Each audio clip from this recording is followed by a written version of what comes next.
नमस्ते, प्रणाम। आप लोग का वेलकम है मनमोही न्यूज में। तो गाइज, आज बात करेंगे भोजपुरी इंडस्ट्री का सुपरस्टार गायक बिकी राज जी का बारे में। और आज इस वीडियो में आप लोग को बताने वाला हूं कि बिकी राज जी का कौन सा नया गाना आने वाला है उसके बारे में। और आज आप लोग को बिकी राज जी से लाइव मिलाने वाला हूं। तो उससे पहले अगर आप हमारे चैनल को सब्सक्राइब नहीं किए हैं तो हमारे चैनल को सब्सक्राइब कर दीजिए और बेल आइकन दबा दीजिए, ताकि भोजपुरी का हर एक ताज़ा खबर सबसे पहले और सबसे आगे आप तक पहुंच सके। तो गाइज, आप लोग से रिक्वेस्ट है कि इस न्यूज को पूरा देखिएगा, तभी आपको पूरा जानकारी मिल पाएगा। और अभी तक इस न्यूज को लाइक नहीं किए हैं तो लाइक कर दीजिए और कमेंट कर दीजिए।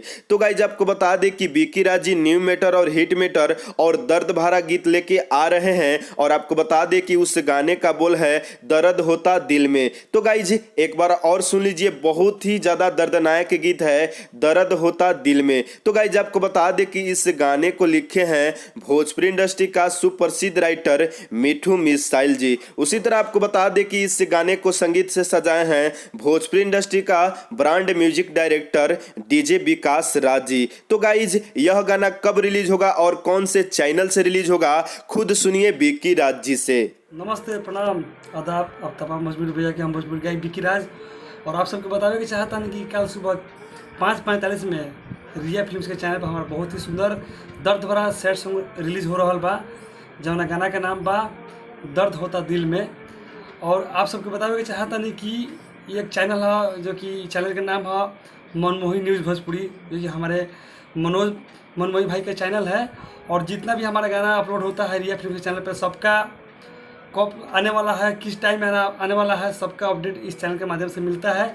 तो आप सबसे निवेदन है, विनती है कि मनमोही न्यूज़ भोजपुरी को भी आप सब सब्सक्राइब कीजिए और बेल आइकन दबाइए। एक बार और, कल सुबह 5:45 में रिया फिल्म्स पे दर्द भरा सैड सॉन्ग दर्द होता दिल में रिलीज हो रहा बा। आप सबसे विनती बा, नम्र निवेदन बा कि एक बार वो गाना का जरूर सुनब जा और मामला प्यारा से बात बने रह जा। हर हर महादेव।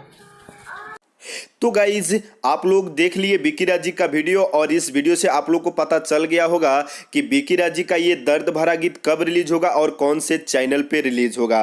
तो गाइज, अब आप लोग से रिक्वेस्ट है कि अगर आप बिकी राज जी का पसंद करते हैं या फिर भोजपुरिया समाज को पसंद करते हैं तो इस न्यूज को ज्यादा से ज्यादा शेयर कर दीजिए और लाइक कमेंट कर दीजिए। और भोजपुरिया खबरों के लिए हमारे चैनल को सब्सक्राइब कर दीजिए और बेल आइकन दबा दीजिए। और मिलते हैं दूसरे न्यूज में। बाय बाय, नमस्ते, प्रणाम।